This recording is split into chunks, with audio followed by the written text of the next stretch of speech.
இது நான் சொல்கிறேன்னு நீயும் கோச்சுக்கிறாத, அவளும் கோச்சுக்கிற வேணாம். ரெண்டு பேருக்கு பொதுவாக தான் பேசுகிறேன் நான். அவள் ஏதோ ஒரு பொண்டாட்டிங்கிற ஒரு ஸ்தானத்துக்கு தெரிஞ்சோ தெரியாமையோ கூப்பிட்டு அங்கே நான் உட்கார வச்சுட்டேன். உட்கார வச்சது இப்போ வேலியில் போகிறத பிடிச்சி நான் வேட்டிக்குள்ள விட்ட கதையாக எனக்கே வினையாக திரும்புது. பணம் போடுறவங்க, சூப்பர் சாட்டு போடுறவங்கள பூரா தேவையில்லாத வார்த்தைகளை விட்டு நீ அவன் கூட படுத்த இவன் கூட படுத்தன்னு சொல்லி ஒரு பிரச்சனை கிளப்பி அதை பூரா ஓச்சு விட்டா. இப்போ அடுத்து எதில் நிற்கிறான்னா, இந்த கமாண்டு போடுறவங்க அவங்கள வந்துக்கிட்டு இந்த அடிச்சாரிச்சிக்கா நீ அவன் என்ன சொன்னேன், நல்லது தானே சொன்னேன் அக்கா, நீங்கள் தான் பார்த்துக்கிறீங்க. இப்போ அவள் பார்க்க போகிறாளா? பார்க்காத உட்காந்து நீ எதுக்கு அதுக்கு என்கிட்ட ஏறிக்கிட்டு இருக்கிற நான் கேட்குறேன். அவன் போட்டானா நான் அவள்கிட்ட போய் இப்போ நேரில் போய் அவளை போய் 4 சாத்து சாத்தவா? நீயும் பார்க்க மாட்டேக்கிட்டா அடுத்தவ பார்க்குறவளையும் எதுக்கு பிரச்சனை பண்ணிக்கிட்டு இப்படி வம்புழுத்துக்கிட்டு இருக்கன்னு சொல்லி நான் போய் கேட்கவா? கொஞ்சம் யோசிச்சு பாரு. நீ எதுக்கு அந்த ஆத்திரத்தை என்கிட்ட காட்டுற? இப்போ நானே ஏற்கனவே ரொம்ப முடியாமல் என்னால் நடக்கக்கூட முடியாத ஒரு சூழ்நிலை இருக்கேன். நீ எனக்கு மருந்து மாத்திரையிலேருந்து எல்லாம் பார்க்குறீல்ல. அவளுக்கு இது தேவையா? அடிச்சாரிச்சிக்கா நீ எதுக்கு நீ அவளுக்கு சப்போர்ட் பண்ணுறான்னா எதுக்காக பண்ணுறாங்க? நீ என்னைய பார்த்துக்கிற, நல்லா பார்த்துக்கிற, இன்னமும் மாமாவை கவனிங்க. அவர் நல்லா இருந்தால் தான் நாளைக்கு நம்மளுக்கு ஒரு என்டர்டெயின்மெண்ட்டாக வீடியோ போடுவார். எங்களுக்கு அவர் தான் ஒரு ஸ்ட்ரெஸ் பஸ்டர்னு சொல்லி அவங்க சரி கமெண்ட் போடுறாங்க. அதுக்கெல்லாம் அவர் இப்படியே கொடுத்துக்கிட்டு இருந்தான்னா இவன் என்ன பொம்பளை? ஒன்றும் பொம்பளையா பொண்டாட்டியா ஒழுங்காக என்னைய பார்த்துருக்கணும். பார்க்குறதுக்கு வக்குமயிர் இல்லை. நான் வந்துட்டேன்னா சரி உன்னைய நம்பி தான் நான் வந்திருக்கேன். அவங்க பண்ண வேலைக்கு அவன் கமெண்ட் போடுறவன் அவனுடைய ஆசை. ஒருத்தன் மத்தனமாக கமெண்ட் போட்டான். 80 பேர் கமெண்ட் போடுறாங்க. சூர்யாக்கா நீங்கள் தாக்கா பார்த்துக்கிறீங்க, நீங்கள் தாக்கா அவர் எல்லாமா இருக்கீங்க, நீங்கள் பார்த்துக்கங்க, மாமாவை விட்டுறாதீங்க, நேரத்துக்கு சாப்பாடு செஞ்சு கொடுங்க. இந்தா நான் சொன்னேன் நீ கேட்டுக்கிட்டீங்களா? இப்போ எத்தனை நாள் ஆச்சு? நம்ம படுத்து எத்தனை நாள் ஆச்சு? நம்ம குடிச்சு எத்தனை நாள் ஆச்சு? 14 நாள் 15 நாள் ஆச்சு. நீ இருக்க கூட நீ கேட்ட. நான் வேணாப்பானவனு கேட்டுக்கிட்டியா இல்லையா? சொன்ன பேச்சை கேட்டுக்கிட்டியா இல்லையா? இப்போ ஏன் நல்ல நீ அக்கறையாக இருக்கிற. இது ஏன் இவளுக்கு பொசுன்னு எரியுது? உட்காந்துக்கிட்டு என்னமோ எல்லா வேலையும் பார்க்குறேன். சகுனி வேலையிலேருந்து கமெடியே இவளுக்கு வேறு வேலையே கிடையாது. மாதம் 3 லட்சம் கொடுக்குறீல்ல, அங்கே கொண்டு போய் கொடு. இவன் பார்த்தாளா 3 லட்சம் கொடுக்குறத? அங்கே கொண்டே கொடுத்து நான் என்ன சொல்கிறேன், நானும் பொதுவாக தான் பேசுகிறேன், நீ கோச்சுக்காத. 4 நாளைக்கு ஒரு மைனை வர சொல்கிறேன், கூட்டிகிட்டு போக சொல்கிறேன். 4 நாளைக்கு நீ அங்கே போய் இரு. அங்கே என்ன நிலவரம்னு பார்த்து நீ எப்போ வேணாலும் இந்த வீட்டுக்கு வா. உன்னை நான் பார்த்துக்க ரெடியாக இருக்கேன். எனக்கு என்ன நிலவரம் தெரியாது. அப்போ நீ என்ன பண்ணணும், ஒருத்தினால மொத்த ஊரையை நீ பகைச்சு வச்சுருக்க. கடைசியாக என்கிட்ட நிற்கிது. இப்போ இருக்கிற நிலைமைக்கு நானும் கோபம் ஆத்திரம் அம்போடு விட்டுட்டு பையன் தூட்டி எங்கள் அம்மா எடுப்போம். இந்த நாளைக்கு கிளம்பிடுவாங்க. யாரும் கிடையாது. நான் வாடகை வீட்டை கூட்டிட்டு நான் வாடகை கோயிலோட நான் போயிடுவேன். என்ன பண்ணுவேன் நீ? நான் கேட்குறேன். என்னை அவள் பார்க்க போகிறதே கிடையாது. எனக்கு அப்புறம் நான் கேட்குறேன், என்னமோ ரோட்டில் போனால் அங்கே போனால் இருக்க இடம் இல்லை, அடைக்கலாம் கொடுங்க. இங்கே பாரு, ஒன்றை வந்த படாரி ஊர் படாரியை வரட்டுமா? அப்போ தான் இன்றைக்கி உன்னைய வரட்டி வச்சு உட்கார வச்சுருக்கா. இவங்க அம்மாவுக்கே சுதந்திரமாக வீடியோ போட முடியல, லைவ் போட முடியாத அளவுக்கு, இன்றைக்கி போட முடியாத அளவுக்கு உட்காந்துருக்குறேன். இந்த அளவுக்கு நான் உண்மையாக தான் சொல்கிறேன். போனாலும் சும்மா நான் கூப்பிட்டு பேசத்தான் போகிறேன். நாளைக்கு உங்கள் அப்பாவுக்கு ரொம்ப முடியல, சீரியஸு அது இதுன்னா நீ என்கிட்ட கேள்வி கேட்கக்கூடாதுரா. ஆரம்பத்தில் நான் கூட சொல்கிறேன், உங்கள் ஓத்தாக்காரி வாயை அடங்கிக்கிட்டு சும்மா இருக்க மாட்டேங்கிறா. இங்கே உட்காந்துக்கிட்டு இதே வேலையை தான் பார்த்துக்கிட்டு இருக்கா. ஒன்று கூட்டிகிட்டு போய் நீ வீட்டில் வச்சுக்க, இல்லையா அந்த வீட்டை உங்கள் அப்பான்னு சொல்லி போறிடான். இப்படி தான் உங்கள் அம்மா வீட்டை கழுவிக்கிட்டு சுத்தம் பண்ணிக்கிட்டு நான் வாடகை இருந்தேன். யாருனால கெட்டு போச்சு சொல்லு? எவ்வளோ பேர் இன்னைக்கு நீ கிடக்கிற கடைக்கு நேரம் 80 பேர் உனக்கு உதவி செஞ்சுருப்பாங்க. ஒரு பைசா இது வரைக்கும் எவனா போட்டிருப்பானா? இந்த சும்மா அண்ணன்னு சொன்னது டோமர்னு சொன்னது எவ்வளோ பேர் இன்னைக்கு பகையாகி இன்னைக்கு பூராவே உனக்கு எதிராக திரும்பிக்கிட்டு இருக்காங்க. மொத்த பேர் எதிராக திரும்பிட்டாங்க. யாருனால இவ்வளோ பிரச்சனை வந்துச்சு நான் கேட்குறேன். இன்னொரு விஷயம் நல்லா யோசிச்சுப்பாரு. இப்போ நான் இப்படி முடியாமல் இருக்கேன், டெய்லி போய் ட்ரீட்மெண்ட்டுக்கு போகிறேன் வர்றேன், ஆஸ்பத்திரிக்கு வரேன். இது முக்கியமான விஷயம், நல்லா கேட்டுக்க. இப்போ எவனுமே பார்க்கறதில்ல, என்னான்னு கூட ஃபோனில் கேட்கல. நான் ஓப்பனாக தான் சொல்கிறேன். மகன்லேருந்து இவள்லேருந்து என்னை விசாரிக்கிறதும் இல்லை. என்னாச்சு, கால் புண்ணு எப்படி இருக்குது, இல்லை சுகர் லெவல் கரெக்டாக இருக்கா, இல்லை வாங்க வேறு ஏதாவது பெரிய ஆஸ்பத்திரிக்கு போவோமா, ஏன் 50 லட்ச ரூபா வீடு எழுதி கொடுத்து வந்திருக்கேன்ல, வாங்கத்தா போவோம் என்னான்னு பார்ப்போம்னு சொல்லி எவனும் கூப்பிட்றதுக்கு வக்கு இருக்காது, லாயக்கு இருக்காது. ஆனால் நாளைக்கு ஏதோ ஒரு பிரச்சனையாகி, காலில் பிரச்சனையாகி எனக்கு உயிருக்கு ஆபத்தோ இல்லை காலை எடுக்க வேண்டிய ஒரு சூழ்நிலை வந்தாலோ அப்போ வருவாங்க உங்ககிட்ட. எங்கள் அப்பாவை நீ என்ன பார்த்த, எங்கள் அப்பாவோட உயிர் போனதுக்கு காரணம் நீ தான், எங்கள் அப்பாவை நீ என்ன கவனிச்ச அப்படின்னு சொல்லி அப்படியே பிளேட்டை மாற்றுவாங்க. பார்க்குறியா? இதான் நடக்கும். அதுக்கு தான் இப்போயே போன்னு சொன்னேன். போய் அவங்ககிட்ட போய் உட்காந்து நான் நாளைக்கு பாரு உன்னை எப்படி பார்த்துக்கிறாங்கன்னு சொல்லிட்டு அதுக்கப்புறம் பார்க்கறதுக்கு இருக்காது. ஆனால் ஒரு ஆள் பார்த்தா அதில் ஏதாவது ஒரு நல்லது நடந்தால் ரைட்டு, அதுவே கெட்டதா போச்சுன்னு வைவேன், அப்படியே தூக்கி பழிய தூக்கி உண்மையில போடுவாங்க. எனக்கே போடுறாங்க. சுகர் கொண்டு வர்றதுக்கெல்லாம் நான் தான் காரணமா? நான் கேட்கறேன். கவனிக்காம விட்டுட்டேன். நான் எதுக்குப்பா இது பண்ணணும்? நீ உட்காந்துக்கிட்டு குடும்பம் பார்க்கணும் தான் கூத்தியா அதுக்கு பாக்குற. நான் என்ன சொன்னேன்? காசுக்காக தானே கூத்தியா? ஆமா, காசுக்காகவே நான் இருந்துட்டு போறேன். ஓ நல்லது கெட்டது முடியாதுக்கு மருந்து மாத்திரை எடுத்து கொடுக்குறேன். உன் குடும்பம் தானே பார்க்கும். நீ தான் குடும்பத்தோட போறேன்னு என் கொண்டாட்டி பார்த்து என்னை தள்ளிடுவான்னு கூட்டிக்கிட்டு கிளம்பு வீட்டுக்கு. ஓ மய வீட்டுக்கு போ, அங்கே போய் உட்காந்து சண்டையை போடு. நான் வாங்கி கொடுத்த சொத்து நான் இருப்பேன்டா, என் கொண்டாட்டி இருப்பாடான்னு சொல்லிட்டு போய் அங்கேருந்து போய் குடும்பத்தோட வைத்தியம் பாருங்க. ஏன் இங்கே உட்காந்துக்கிட்டு பார்க்குற? ஏன் தெரிஞ்ச பையில கண்டு பீஸை கூட வாங்காமல் வைத்தியம் பார்த்துக்கிட்டு அனுப்புறேன். ஏக்கா வீக்கம் வத்திரும்க்கா, கரெக்டாக பார்த்துக்கா வச்சுக்கன்னு சொல்லி எல்லாத்தையும் சொல்லிவிடுறேன். இந்த மாத்திரை மருந்து பூரா கொடுத்துருக்காங்க. தெரிஞ்சவங்கிறனால என்ன ஆல்கஹால் குடிப்பாரா, சிகரெட்டு குடிப்பாரா? இனி இப்படி கொடுக்காத சாப்பாடு. பிளட் ரிசல்ட்டில் வந்துருச்சுலப்பா.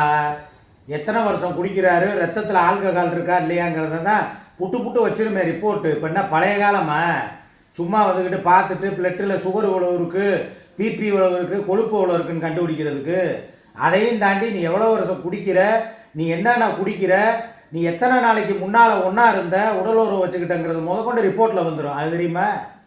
இங்கே டிஎன்ஏ டெஸ்ட்டுன்னு சொல்லி எதுக்கு சொல்கிறாங்க?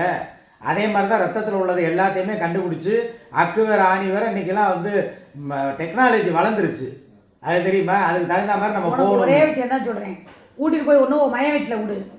இல்லையா உன் மயனை வர சொல்லி இப்போ இங்கேயே வர சொல்லி நான் பஞ்சாயத்து பேசிடுவேன். இல்லைனா உங்கள் அம்மா வீட்டுக்கு வர சொல்லி அங்கே வச்சு நான் பஞ்சாயத்து பேசுவேன். ஒன்று வாயையும் சூனாவையும் மூடிக்கிட்டு இருந்தா நான் அவரை பார்த்துக்கிட்டு இதை சரி பண்ணி விட்டுருவேன். சரியா? இப்படி பேசிக்கிட்டே இருந்தால் நான் நேராக வண்டியை பிடிச்சி கொண்டு வீட்டில் விட்டுருவேன். எனக்கெல்லாம் எப்படி தெரியுமா? சும்மா யாராவது ஒன்றுனா நீ இப்படித்தான் பேசி நான் இன்னைக்கு கல்லா ஆகிக்கிறதுக்கு காரணமே இவ மட்டும்தான். நீயும் தான். நீனும் கொஞ்சம் நஞ்ச பேச்சு கொஞ்சம் நஞ்ச பேச்சு பேசலாம். என்னைய இன்னைக்கு உனக்கு முடியல, ஒரு துணை தேவைங்கிறனால அப்படியே தாஜா பண்ணிக்கிட்டு பேசாம அமைய. ஏன்னா உனக்கு துணை தேவை. கண்டிப்பா நீ 1000 இது பண்ணாலும் ஏன்னா ஒரு அக்கா தங்கச்சி கூட வந்து சுயநலவாதிலாம் கிடையாது. யாரு? இதே எனக்கு கூட பிறந்தவங்க யாராவது அக்கா தங்கச்சி இருந்திருந்தாலோ அண்ணன் தம்பி இருந்திருந்தாலோ கண்டிப்பான முறையில் அவங்க வீட்டில் போனாலும் என்னை பார்க்கத்தான் போறாங்க. ஏதோ எனக்கு நான் ஒரு அனாதையா பெத்த பிள்ளை இல்லையா? பெத்த பிள்ளை இருந்து அனாதை மாதிரி தான் இருக்கேன். இத்தனை நாள் ஆச்சு. இப்போ வரைக்கும் ஒரு ஃபோன் பண்ணியிருக்காங்களா? என்ன வீடியோ பார்க்காமையா இருக்காங்க? எல்லாத்தையும் பார்த்துக்கிட்டு தான் இருப்பாங்க. இது எதுக்கு நம்மளுக்கு தொல்லை? இவர் இங்கே வந்து உட்காந்துக்கிட்டு நம்மளுக்கு ஒரு பீடை மாதிரி உட்காந்துக்கிட்டு இருப்பாரு, நந்தி மாதிரி நம்ம வீட்டில் வந்து மற்ற வேலையை கெடுத்து விட்ருவாருன்னு சொல்லி அவையவே ஒதுங்குறேன். காசு வேணும்போது மாத்திரம் நான் நல்லா ஆரோக்கியமாக இருந்து சம்பாரிச்சு கொடுக்கும்போது வாங்கிட்டாங்க.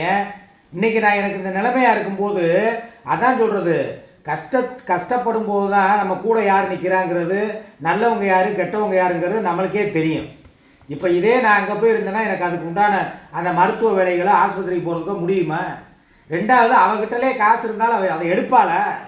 இப்போவே அவளுக்கு என்ன யூடியூப்புக்கு வருமானம் வராமல் இருந்திருக்குமா? 10 காசு நகட்டு வாழான்னு பார்க்குறியா? ஆஸ்பத்திரிக்கு போனால் கூட இப்போ நீ நேற்று போனோம், அங்கே 900 ரூபாய்க்கு மாத்திரை யார் ஸ்கேன் பண்ணி போட்டா? நீ தான் போட்ட. அதுக்கு முதல் நாள் போய் சும்மா வெளியில் 2-3 நாளாக போய் இந்த ஆஸ்பத்திரிக்கு போனோம் கோபாலகிருஷ்ணன்ட்ட நித்திலாவில். அப்போயும் நீ தான் உன் காசை தான் செலவு பண்ண, என்னை எடுக்க விட்டியா? ஆனால் இதே அப்படியே அங்கே போகிறேன்னு வைக்கி, ட்ரீட்மெண்ட்டுக்கு வாப்பா போவோம்னா எதாக இருந்தாலும் என்கிட்ட இதில் தான் எடுக்க வைப்பாளே தவிர அவள் ஒரு இதுக்கு கூட ஸ்கேன் பண்ண மாட்டான். இந்தாங்க இதுக்கு நான் தர்றேன் அதுக்கு நான் தர்றேன் கொடுக்கவே மாட்டான். அதை விட சின்னவே இருக்கேன் பாரு, 10 காசு நான் கட்ட மாட்டேன். என்கிட்ட இல்லை, அவனே என்கிட்ட அவன் அக்கௌண்ட்டில் காசு இருக்கிறதா இல்லையாங்கிறது எனக்கு தெரியும். 200 ரூபாய்க்கு நேற்று என்கிட்ட கேட்குறேன், போட்டு விடுங்க சாப்பாட்டுக்கு, அதுக்கு கொடுங்க இதுக்கு கொடுங்க, எனக்கு செல்ஃபோன் வாங்கி கொடுங்கன்னுக்கிட்டு இருக்கேன். என் நிலைமை என்ன இருக்குது ஏது இருக்குங்கிறதுக்கெலாம் அவங்களுக்கு அக்கறை இல்லை. அவன் எனக்கு செல்ஃபோன் ஆப்பிள் ஃபோன் வேணும்னுக்கிட்டு இருக்கேன் பழையபடி. இது எதுக்கு தேவையா நான் கேட்குறேன். அவங்களாம் பார்க்க மாட்டாங்க. நான் என்ன சொல்கிறேன், அவளுக்கு சொல்லி பார்த்தாச்சு. அவள் என்ன பண்ணுறா, தானும் படுக்க மாட்டோம் தள்ளியும் படுக்க மாட்டோம் கேரக்டரில் போகிறான். இவங்க முன்னாடியே நீ சொன்னியே என் குடும்பம் பார்த்து தள்ளும் என் குடும்பம் பார்த்து தள்ளணும், உன் குடும்பம் பார்த்து தள்ளுற லட்சணத்தை கண் கூட பார்க்குறியா? சும்மா சாதாரண ஒரு புண்ணு வந்ததுக்கு நீலாம் என்ன பாப்பா ரொம்ப இதாகி ஏதாவது ஒரு முடியலை அப்படின்னா நீலாம் எங்கே போய் நீ எப்படி நான் விட்டுட்டு போ. அதுக்கு காரணம் நான் இதே தான் உன்னை நான் பலவாட்டி சொன்னேன். நான் ஒரு நிமிஷத்தில் முடிவு எடுத்துகிட்டு போயிட்டேன்னா உன் நிலமை தெருவு ஆயிரும். இவங்க எல்லாம் உன்னை அப்படியே அடித்து தள்ளிடுவாங்க. அப்புறம் ஐயோ நான் அவளைக்கிட்டே போகிறேன், அவள் என்ன இருந்தாலும் என்னை ஏற்றுக்குவான்னு சொல்லிட்டு அப்புறம் திருப்பி நான் போட பக்கத்து நீ வந்து தான் ஆகும். கண்டிப்பாக 100% நீ வருவேன். அந்த நேரம் நீ என் கூட இருக்கணுமே. நானும் லைஃப் மாதிரி போயிட்டே இருக்கேன். மனசு அப்போ இருக்கணுமே. கொஞ்ச நாள் போனதுக்கப்புறம் என்ன ஆகும், யாராக இருந்தாலுமே வந்து பிரிவுன்னு வந்துருச்சுன்னா 2 பேரும் பிரிஞ்சு தான் ஆகணும். மனசில் உள்ள அந்த பழைய பந்தம் பாசம் அன்பு நேசம் எதுவுமே இருக்காதே, எல்லாமே போயிருமே. ஏதோ கடமைக்கு சரி வந்துட்டேன், இறக்கப்பட்டு பாவப்பட்டு ஏதோ ஒரு பிச்சைக்காரனுக்கு பார்க்குற மாதிரிலாம் பார்ப்ப. ஒரு கட்டின புருஷ லெவலில் வச்சு எப்படி பார்க்க மனசு வரும்? வராதே. இப்போ அதானே எனக்கு பிரச்சனையே. நானே ஒரு முடிவு எடுத்துட்டேன், இந்த ஆற்றுல ஒரு கால் சேத்துல ஒரு கால் வைக்கிறதெல்லாம் இனிமேல் வேணாம். நீ நினப்ப புண்ணு ஆடுற வரைக்கும் இப்படி பேசுவேன், அப்புறம் ஆறுனதுக்கப்புறம் அந்த பேச்சுக்கே இடம் இல்லை. நீ பல வருஷமாக அதைத்தான் சொல்லிக்கிட்டு இருக்கேன். ஆற்றுல ஒரு கால் சேத்துல ஒரு கால் வேணாம், நான் ஒரே பக்கத்து இருக்கேன், நான் வந்து புண்ணு ஆடுற வரைக்கும் நீ இப்படிலாம் சொல்லுவேன்னு. போ, நான் 4 நாள் போய் நல்லா டக்குன்னு நடக்கிற மாதிரி ஆயிடுச்சுன்னா அதுக்கப்புறம் போய் உட்காந்து கழுவி ஊற்ற ஆரம்பிச்சு நீ இப்படி போனால் செட்டி படுக்கிற சட்டைகளை நீனு ஆரம்பிக்க தான் போகிற. போ, பேச்செல்லாம் கேட்டு எனக்கே எவ்வளோ பெரிய ஓட்டங்கிறத நீயே பார்த்தீல. அவளை எவ்வளோ தூரம் ஆழத்துக்கு வந்து அவங்க வந்து ஊசி போய் இது பண்ணி உள்ளே க்ளீன் பண்ணி எல்லாம் வேலை ஆத்துறேன். அப்படி இருந்து இன்னும் வந்து எனக்கு அந்த வீக் இன்னும் ஒன் சைடு இருக்குது. இப்போ ஒரு பக்கம் தான் அவங்க கிளியர் பண்ணியிருக்காங்க. இப்போ முந்தா நாள் எனக்கு ட்ரீட்மெண்ட்டு பார்த்ததுக்கும் நேற்று பார்த்ததுக்கும் எனக்கு நான் எவ்வளோ ரணவேதனையில் இருந்தேன், நான் எவ்வளோ அழுதேன் நீ தானே பார்த்தேன். முந்தா நாளாவது உன்னை உள்ளுக்குள்ளே விடலை, ஆஸ்பத்திரிக்குள்ளே அந்த ட்ரீட்மெண்ட் பண்ணுற இடத்துல. நேற்று கண் கூட உன்னை விட்டு பார்த்தா நீ பார்த்துக்கிட்டு தானே இருந்த. என்ன நடந்துச்சு எப்படி? ஆமாம், நீ தான் கத்துறேன்னு சொல்லி அக்கா அவர் ரொம்ப கத்துறா இருக்கா, நீ வாக்கா அப்படின்னு சொல்லி நானே சொல்கிறேன். அது தெரிஞ்ச பையன், ஃப்ரெண்டோட தம்பி, நீ வாக்கா நீ வந்து நின்றுக்கான்னு சொல்லி நான் தான் உன் காலத்துக்கு என் நெஞ்சில் வச்சுக்கிட்டு நின்றுக்கிட்டு இருந்தேன் தடவி கொடுத்துக்கிட்டு. உனக்கு மாதிரி யார் உன் காலை பிடிச்சி தடவி கொடுத்து நின்னான்னு தெரியுமா? நான் தான் நெஞ்சில் தூக்கி வச்சு தடவுனேன், தடவி கொடுத்து நான் இருக்கேன் பேசாமல் சொல்லி உன்னை நான் தட்டி கொடுத்தேன். அதுக்கப்புறம் தான் நீ பேசாமல் இருந்த. நீ அடுத்துலாம் வந்து இது வத்தாமல் வேறு மாதிரி ஏதாவது போச்சுன்னா அடுத்து இனிமேல் மயக்க மருந்து போட்டு தான் பூரா இது பண்ணுவாங்க. என்னாலலாம் அப்படியே முழிச்சிருந்து சுயநினைவோடலாம் அந்த வழியை என்னால் தாங்குகிற சக்தி எனக்கு இல்லை. நேற்றே நான் பார்த்துட்டேன். நேற்று நான் கதறின கதறு உனக்கு தெரியும்ல. எல்லாத்தையுமே இவங்க நான் ஒரு தப்பு பண்ணிட்டேன்ப்பா. சும்மா வந்து மீடியாக்குள்ளே உட்காந்துக்கிட்டு எனக்கு அது போச்சு இது போச்சு எனக்கு பிரச்சனைன்னு சொல்லி உருட்டுனது இன்றைக்கி உண்மையிலே எனக்கு நான் வேதனையில் வழிபட எடுக்கும்போது எனக்கு ஆறுதல் சொல்கிறதுக்கும் என்னை வந்து இது பண்ணுறதுக்கு ஆள் இல்லாமல் போயிட்டேன். கண் கூட நீ நேராக பார்க்க போய் எனக்கு என்னுடைய நிலைமை தெரிஞ்சிச்சு. இவ்வளோத்துக்கு அந்த கமெண்ட் பண்ணுற அந்த ஒரு சில பேர் தான் என்னுடைய தங்கச்சிங்க என் மாப்பிள்ளைங்க, அவங்க தான் மாமா உனக்கு ஒன்றும் ஆகாதுங்கிறாங்க. மற்றவன் பூரா எப்போன்னு துடிச்சுக்கிட்டு இருக்காங்க. மாமாவுக்கு எப்போ வீல் சேர் வாங்கி தருவோம், மாமாவுக்கு எப்போ வெடி போடுவோம், எப்போ போவாரு. மொத்த பேர் இப்போ உனக்கு எதிராக இருக்காங்க. யாருமே உனக்கு இது கிடையாது. அது எதனால? ஒரே ஒருத்தினால மட்டும்தான். நீ யாருக்கிட்டையும் பகையை சம்பாதிக்கல, யாருக்கிட்டையும் சண்டைக்கு போட, எந்த இதையும் பண்ணலை. ஒருத்திக்கு பின்னாடி நிற்கிற மொத்த பேர் ஓ பின்னாடி நிற்கிறாங்க. நீ பாட்டுக்கு பின்னாடி நிக்கல, அதான் உன்னை எதுக்குறதுக்கு எனக்கு எதிரா நிக்கிறாங்க. அதுதான் சொல்றேன். ஏன்னா குடும்பத்துக்காக இருந்து கஷ்டப்பட்டு குடும்பத்துல ஒரு பிரச்சனை கூட அவங்களே வந்து கூட சேர்த்து வச்சு அவனை என்னன்னு கேட்டிருப்பாங்க. இந்த மாதிரி பண்ணி இப்போ வர போய் நீ சப்போர்ட் பண்ண போய் ஏன்டா நீ இவளுக்காக எங்களையுமே ஏற்று பேசுகிறான்னு சொல்லி முதல்ல ஒரு விஷயத்த நல்லா தெரிஞ்சுக்கலாம். ஒருத்தட்ட எதிர்ப்பு சம்பாதிக்கலாம், 2 பேர்த்துல சம்பாதிக்கலாம். ஆனால் மொத்த பேர் பண்ணி இன்னைக்கு உண்மையாக நீ வழியோட கிடக்குறியே, இந்த வழிக்கு யாராவது உனக்கு ஒருத்தர் ஆறுதல் சொல்கிறானா? இல்லைன்னா இந்நேரம் மாமா நான் அடிச்சு தள்ளியிருப்பாங்க. போனேன் ஆறுதல் சொல்லவே பயப்படுறாங்களேப்பா. இவன் வந்து முதல்ல இது பண்ணான், அந்த நம்மளுக்கு சப்போர்ட் பண்ணி பணம் போடுறவங்கள எதுக்க வச்சா. அதுக்கப்புறம் யாராவது ஆதரவாக எனக்கு கமெண்ட் போட்டாலோ, உனக்கு வந்து சப்போர்ட் பண்ணி அக்கா நீங்கள் பார்த்துக்கங்கன்னு சொன்னாலோ, அவங்களையும் கம்யூனிட்டி போஸ்ட்டு போட்டு எல்லாரையுமே மிரட்டி வச்சானா இவ எப்படி? இவளும் பார்க்க மாட்டேங்கிறா. ஒரு 4 பேர் சரி அக்கா அவரை பார்த்துக்கங்கன்னு சொல்லி உன்னைய சொல்ல வச்சாலுமே, ஏய் நீங்கள்லாம் கூத்தியா கூட உன் புருஷங்களும் இந்த மாதிரி தான் கூத்தியா வச்சுக்கிட்டாங்களா, உன் புருஷங்களும் இப்படி தான் நீ அவங்களுக்கு போய் சப்போர்ட் பண்ணுவியா அப்படின்னு சொல்லி அந்த பிள்ளைகளையும் கம்யூனிட்டியில் பேரை போட்டு எல்லாருமே கமெண்ட் போட கூட பயப்படுறாங்க. இந்த அளவுக்கு பேச விட்டு வேடிக்கை பார்க்கறது, இந்த அளவுக்கு கமெண்ட் போடுற பிள்ளைய திட்டுறதுக்கு பேசுறதுக்கு வச்ச காரணம் யாரு? நீ தானே கூட்டிட்டு வந்து நடுவுட்டுல உட்கார வச்சிருக்க. இத்தனை நாள் அங்க இருந்து போட்டா இந்த வீட்டுல இல்லாம இருக்கும் போதே அங்க இருந்தே அதை தானே பண்றா. சேனல் ஆரம்பிச்சு கொடுத்ததுக்கு என்ன பண்ணி வச்சிருக்கா? அப்ப என்னைய பகையாளியாக்கி என்கிட்ட வர்ற ஆளுகளுக்கு பூரா வந்து பணம் போடாதீங்க. இந்த வேடன்கிறவன் ஒரு $10-15 போட்டிருப்பான் போல. அவன்லாம் யாரு?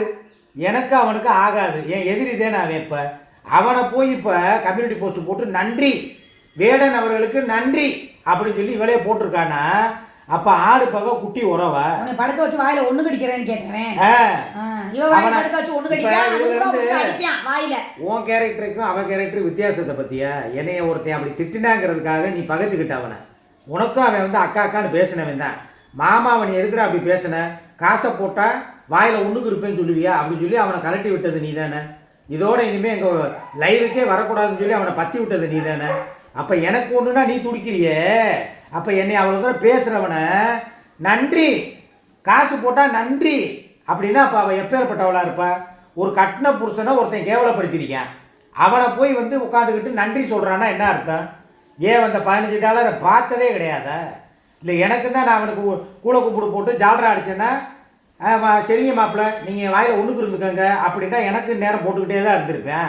எனக்கு அப்படி காசு தேவையில்லைன்னு நான் விலகினேன் நான். இவன் ஏன் இப்படி இவ்வளோ ஈத்தரையாக இருக்கிறா மெண்டலா? அதை நேற்று வந்து விளக்கமாக வேற போடுறா பாரு. சரி போய் தொலை, அதை உனக்கு பிடிக்குதா நீ நடந்துக்க. நம்மளுக்கு காசு போடுறவங்க வந்து எதுக்கு உன் கூட படுத்தவன் உன் கூட இருந்தவன் இவங்க 2 பேரும் அண்ணன் தங்கச்சி கிடையாது, சிங்கப்பூரில் உங்களுக்கு ஏதோ தொடர்பு அப்படிலாம் போடலாமா? அப்போ நம்மளுக்கு காசு போடுறவங்கள விலக்கி விடுறா, எதிரியாக்குறா, அவங்கள பயந்து ஓட வைக்கிறா. அதே நேரம் என்னையை பற்றி தப்பாக பேசுகிறவனை வளர்த்து விடுறா, அவனை கம்யூனிட்டி போஸ்ட் போட்டு வளர்த்து விடுறா. என்கிட்டே சொல்கிறான் அவன் அழகாக தானே இருக்கான், வேடன் அழகாக இருக்கானா, எப்படி என்கிட்டே சொல்கிறான். அவன் ஒரு ஆளாகிற, அவன் நல்லா தானே பேசுகிறான், உங்களை பற்றி ஒன்றுமே தப்பாக பேசலையே அப்படிங்கிறான். எப்படி ஜாலரா அடிக்கிறா பற்றிய? இவளையெல்லாம் வச்சுக்கிட்டு நம்ம என்ன பண்ணுறது? எனக்கு ஒன்றும் புரியலை. சரி பார்ப்போம் அது எதில் போய் முடியுதுன்னு. நான் இன்றைக்கெல்லாம் நேற்று கூட ஒரு இறக்கப்பட்டு பாவாங்க ஏதாவது சாப்பாடு வாங்கி கொடுக்க ஆள் இருக்க மாட்டாங்க. இந்த பெத்த பிள்ளை அங்கே பக்கத்தில் தான் இருக்கேன் பழங்கணத்தில், போடா போய் ஏதாவது வாங்கி கொடுக்குறான்றதுக்கு எனக்கு வேலை கிடக்கு, வேலையே இல்லாமல் சும்மா இருக்கேன், வேலை கிடக்குன்ட்டேன். நான் மனசு கேட்காம போய் புரோட்டா சால்னாவும் ஒரு போன்லெஸ்ஸும் வாங்கி கொடுத்துட்டு வந்தேன். அப்போ அந்தளவுக்கு நான் சரி நம்மளை நம்பி வந்துட்டாலே இங்கே இருக்காளேன்னு சொல்லி நான் செய்கிறேன். ஏன் அவளுக்கு போய் நடந்து இவ்வளோ வாய் பேசுகிறாள்ல, எய்த்தாப்பில் இங்கிட்டு ஒரு ஹோட்டலு அங்கிட்டு ஒரு ஹோட்டல் அங்கிட்டு ஒரு ஹோட்டல் இருக்குது, போய் வாங்க வேண்டியது தானே. அதுக்கு நான் தானா எல்லாத்துக்கும்? சரி 4 பேர் என்னையை நாக்க போடுங்கிற மாதிரி கேட்பாங்க, கட்டின பொண்டாட்டியை வீட்டில் உட்கார வச்சுக்கிட்டு இந்த ஆள் என்ன போக மாட்டேங்கிறா வர மாட்டேங்கிறான்னு சொல்லுவாங்கிறக்காக தானே எல்லாம் நான் பண்ணுறேன். இப்போ கடைசியில் அங்கே உட்காந்துக்கிட்டே எனக்கு எதிராக பேசுகிறவனை பூரா வளர்த்து விடுறது, என்னைய வந்து சப்போர்ட் பண்ணுறவனை பூரா தேவையில்லாமல் கெடுத்து விடுறது. இப்படி பண்ணால் எவன் எனக்கு கமாண்டு போடுவேன்? கமாண்டு போடுறவங்க நம்பி தான் எல்லாரோட வாழ்க்கையும் இருக்குது. கமாண்டு போடுறவங்க தான் நம்மளுக்கு வந்து அவன் கமாண்டு போட நம்ம படிக்க 4 பேர். இப்போ எனக்கு வர்ற கமாண்டர்ஸ் எவ்வளோ பேர் வர்றா? 2500 3000 பேர் வந்து கமாண்டு போடுறேன். இவங்களை பூரா ஒவ்வொருத்தனையாக என்கிட்ட பிரிச்சப்போ அடிச்சார்ச்சிக்காவுக்கு பிரச்சனை இல்லை மாமா, யார் என்ன சொன்னாலும் எனக்கு தேவையில்லை மாமா, நான் என்றைக்குமே உங்கள் சப்போர்ட்டர் தான். யார் பேசிட்டா அவங்க தானே, அவங்களுக்கு இதே பழக்கமாக போச்சுட்டு அவன் பாட்டுக்கு ஒதுங்கிடுவேன். எல்லாரும் அப்படி இருப்பானுங்களா? அப்படி இருந்து எல்லாருமே எனக்காக உயிரை கொடுக்குற அளவுக்கு எனக்காகவே இருக்கிறவங்க தான். அதனால தான் இன்ன வரைக்கும் என்னை விட்டு போகாமல் இருக்கானுங்க. அப்படி ஆளுகளை தான் நான் பழகி வச்சுருக்கேன்.